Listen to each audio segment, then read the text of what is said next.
Hello, আসসালামু আলাইকুম everyone. কেমন আছেন সবাই? সবাইকে জানাই সর্বপ্রথমে ঈদ মোবারক। ঈদের আগের দিন থেকে অনেক বেশি ব্যস্ততা শুরু হয়ে যায়। তার আগের দিন, ঈদের আগের দিন চাঁদ রাতে তো আরো বেশি ব্যস্ততা থাকে। ওই দিন বিকাল থেকে রাত পর্যন্ত কিভাবে কাটালাম সবই আজকে আপনাদের সঙ্গে শেয়ার করার চেষ্টা করব। প্রতি বছর ঈদে মেহেদি দেওয়ার ডিউটিটা আমারই পরে, খুব ভালো পারি না, অল্প স্বল্প যেভাবে পারি ওইভাবে দেওয়ার চেষ্টা করি। আর মেইনলি হচ্ছে এখানে ছোট বাচ্চাদেরকে বিকাল থেকে দেওয়ার জন্য বসে পড়েছিলাম, কারণ দিতেও বেশ কিছুটা সময় লাগে আর বাচ্চাদের বিষয়টা অনেক বেশি হ্যাসেল। তো এখানে প্রথমে ভাগ্নিকে মেহেন্দি পরাই দিচ্ছিলাম। ছোট বাচ্চারা, ওকে দেখাচ্ছিলাম যে কোনটা পছন্দ হয়, ও বুঝে না, তারপরেও দেখাইয়ে দিলাম। তো এরপর এখানে মাহবুবকে হাতে মেহেন্দি পরাই দিলাম, ওর যে ছোট ভাই আছে ওকে পরাই দিলাম। তো খুব ভালোভাবে পারি না, যতটুকু পারি অতটুকুই চেষ্টা করি। মেহেন্দি আগে পড়তে যেতাম, যাদের কাছে এমন ভাবে দিয়ে দিত, 2-4টা লতা পাতা গাছ আঁকাই দিত, ওইটাই খুশি হয়ে যেতাম। তারপর থেকে নিজে একটু একটু করে চেষ্টা করতেছি। এর মধ্যে থেকে কি একটা অবাক কাণ্ড হয়েছে আপনাদের সঙ্গে শেয়ার করি। আমি সবাইকে মেহেন্দি পরাচ্ছিলাম। এই যে বিড়ালটাকে দেখতেছেন,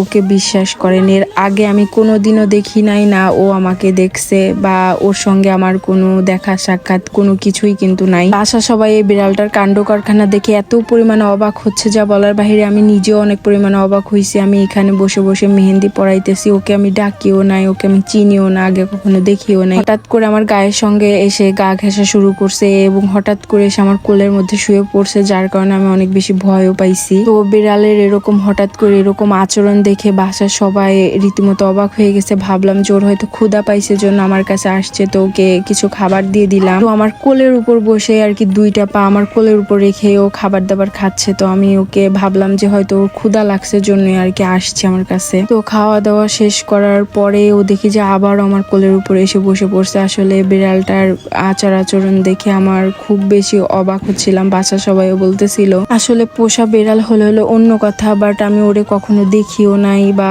কখনো আমাদের বাড়ির আশেপাশেও দেখি নাই। অনেক বিড়াল আসে প্রতিদিন, কিন্তু ওর এরকম অদ্ভুত আচরণের কারণটা আমি বুঝতে পারলাম না। আমি যখনই ওকে আরো বেশি আর কি নামাই দেওয়ার চেষ্টা করতেছি, সরাই দেওয়ার চেষ্টা করতেছি, আরো তত বেশি আষ্টে পিষ্টে এসে বসতেছে। এটা দেখে আম্মু বলতেছে যে কি বলবো, বুঝতেও তো পারতেছি না। ওর মাথা থেকে হাত সরাইলে আবার আমার দিকে এমন ভাবে তাকাচ্ছে যেন ওর মাথায় এটা করে দিতে আমি বাধ্য। এই চাঁদ রাতে আমার যে এত সুন্দর একটা মোমেন্ট ক্যাপচার করতে পারবো আসলে আমি কখনো ভাবিনি। আমি বিড়াল অনেক বেশি ভালোবাসি। আমার পিসু ছিল, ওইটা আপনারা রেগুলার যারা আমার ভিডিও দেখেন তারা অন্তত জানেন। তো আমার ওই বিড়ালটা আল্লাহর কাছে চলে যাওয়ার পরে আমি আর কখনো বিড়াল নেওয়ার জন্য সাহস পাই নাই, কারণ আমার মনে ওই শক্তিটা আর কখনো জোগায় উঠতে পারি নাই। তো এখানে অনেক কষ্ট করে ওকে হচ্ছে আম্মু বাহিরে দিয়ে আসছে, কারণ আমাদের বাসায় যে ওকে রাখবো, ও যদি আবার আসে অবশ্যই আসবে। ওর কাণ্ড কারখানাটা শুধু দেখেন। তো সবাইকে মেহেন্দি পরাইতে পরাইতে অনেক বেশি রাত হয়ে গিয়েছিল, প্রায় 1টার মতন বেজে গিয়েছিল।